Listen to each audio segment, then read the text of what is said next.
Hey, Dave, I think you mentioned something on the broadcast that Jackson, if he could get through the first couple innings, you knew he'd be good through six or so. What is it about him that helps him get better as the game goes on like that? I don't know. I mean, he's just he's been showing us that the last 3 or 4 weeks out. And, he may scuff around a little bit, give up a hit or a walk or two first couple innings or so, but it seems like he just gets stronger and stronger, and he holds his velocity too. Even though he was tired there in the eighth, he was still throwing hard. I mean, his mechanics got off just a little bit, but it's amazing how he holds his stuff. I mean, if he's throwing 95 in the first, 97 in the first, he's doing it to get into sixth, seventh, and eighth. But really, to answer your question, I don't know. I mean, it's just kind of what he does. And also, the way he's pitched with runners on base the last couple of weekends, did that maybe give you a little bit of a longer leash for him there in the eighth, where you left him in a little bit longer? Yes, I mean he's earned our trust, obviously, because he's shown that he can get people out with runners on. And Coach Hobbs and I talked about it just a little while ago that you called it a leash, but it's we just give him more time because he's proven that he can get him out. We'd rather leave him in the game. So, especially knowing that a lot of times his sixth, seventh inning is better than his third and fourth.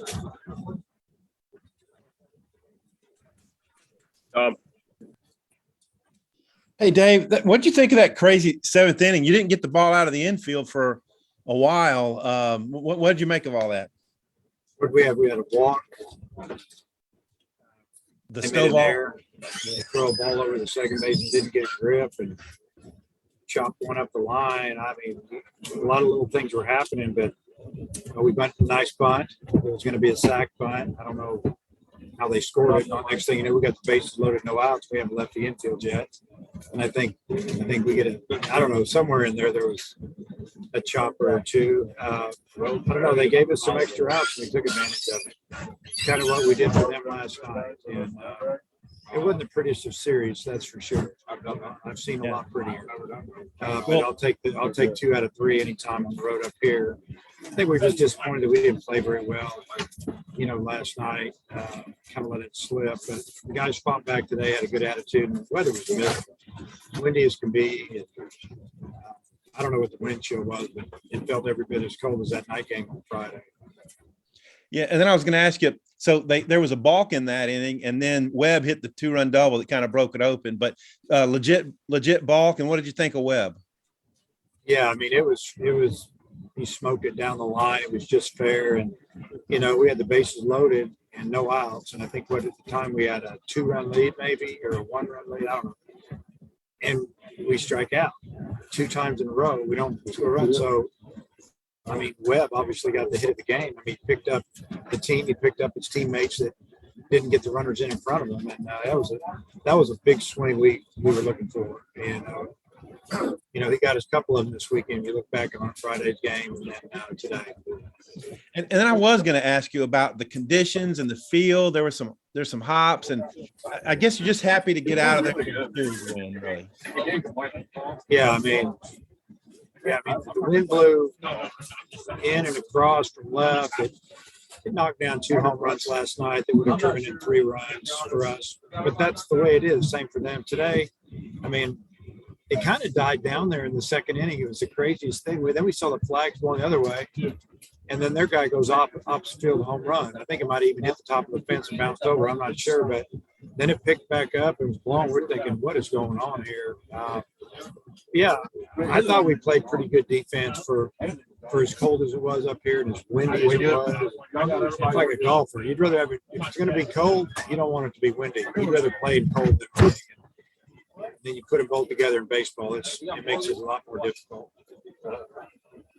How would I know? I don't golf. Matt.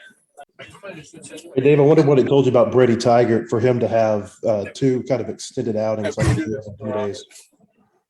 Well, what it tells me is he wants the ball. If he feels good, he wants to pitch. And he came in today in the 8th, and he started out of the stretch. And his breaking ball wasn't very sharp. I think what he did. He got a ground ball and a jam shot. And then he gets to go out of the windup. Man, that breaking ball was good in the ninth. And he threw 8 out of 10 pitches. I think 8 of them were breaking balls, and just did a tremendous job. But what it says is he's not scared. We've always felt that way about him. And, some guys have a little bit of that. Oh, I'm good, and they get out there and it doesn't go right. His is not. His is for real. I'm not saying people are phony, but his is for real. He kind of likes it out there whenever the game's on the line. And when people talk about the hardest places to play in the SEC, they talk about LSU and your place, Mississippi State. Between the weather and the turf, do you feel like Missouri's kind of a sneaky hard place to win? Well, it depends on what you're used to playing, playing on, and grass or turf. And then you have a lot of times early in the season, it's going to be colder than the other places. It's windy all the time because we're up on a big hill here. It's just then maybe you're used to playing in front of more people, or I don't know, it's just a different feel. But it is a difficult place to play, and Missouri's got a good club. And, I said that about Kentucky last week, and I saw where they scored about 30 runs the last 2 days, and that doesn't surprise me a bit. So the league is sneaky. You can't take anybody lightly in this league. And then the last one for me, just to win 2 of 3 when you're not playing your best, what does that tell you about this team? Yeah, we've been talking about that as a team, staff, that our better days are still going to be in front of us. We know that we're going to be playing some really good teams. We're going to have to start swinging the bats better and driving it around. We're going to have to, have a couple more pitchers step up for us out of the bullpen, and they're going to get their opportunity this week against Little Rock. Some guys to pitch with, we can gain some confidence in using them in conference games on the weekend. So, but it says a lot about the team, that they'll fight you, and they can find ways to win. All right, Hutch, close us out. Dave, you mentioned the Moore's bunt there in the big 7th inning. Obviously you wanted to move the runners, but the fact that they were kind of struggling on their infielders, throwing the ball around a little bit, did you want to put some pressure on them with that? Yeah. I just thought we should play traditional baseball right there. And I just felt like it was going to give us a better chance to score some runs the way it had been going for us. And he laid down a beautiful sack bunt. He had the option to bunt it either way, left, down the third baseline, or the first baseline, because the first baseman wasn't really cheating up. And he decided to go first base. It's easier for a right-hander most of the time. And yeah, they kicked it around, and I wasn't thinking they would boot the ball. I was just thinking I just need to do what you normally do in traditional baseball there and let it happen. And you gave Diggs the start today. How did you think he did at the plate? And then do you hope maybe that day off will maybe help Slavens get back on track? I thought Kendall swung the bat pretty good. He just missed a couple of pitches, singled up the middle. I think he's the one who got us going. And I think we scored 2 runs that inning. I think we might have had a leadoff walk or hit, and then he got a base hit up the middle. And those 2 runs came around to score. But, Brady took really good batting practice today, had a good attitude. So hopefully this week he can get it going a little bit. All right, thanks for your time, Coach. Okay. See you guys.